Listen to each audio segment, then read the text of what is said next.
ijaan si argee garaan gammadee biyya koo dhufeen si ilaala si yaadee ijaan si argee garaan gammadee.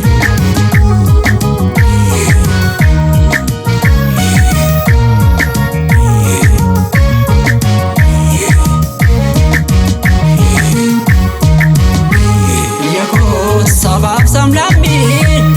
yakoo kan seerraa jiraatu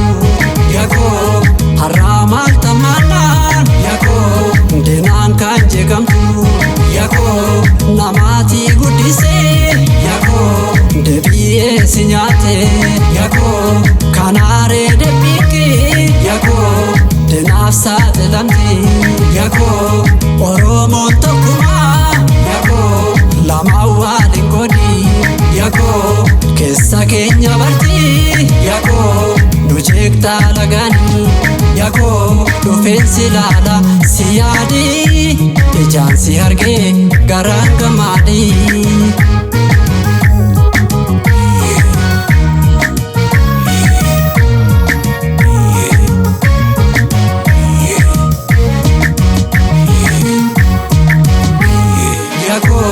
Otoo walii galee yakoo birmaannee walitti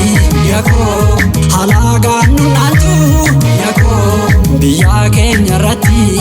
yakoo albuudaa fi warqee yakoo bunaan kan beekamtu yakoo eebbisee si uumee yakoo Oromiyaa badhaatu yakoo bara baay'een ture yakoo hundumaa dabarsee yakoo galaataa kee Rabbii yakoo kanaaf kan nageesse yakoo dhufeen si ilaala si yaadee ijaan si argee garaan gammadee.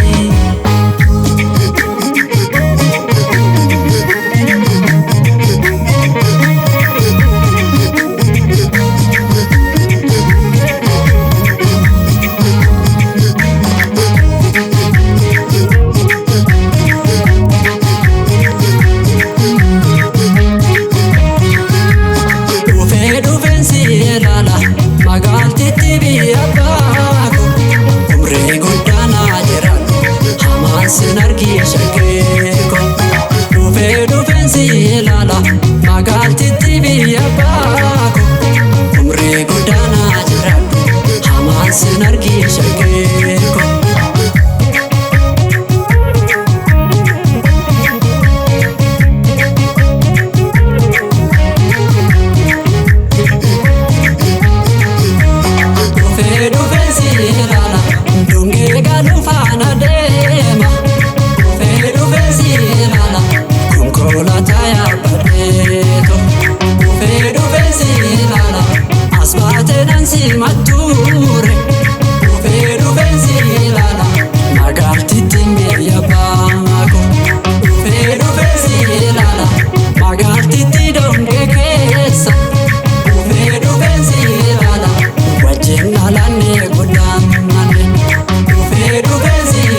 kee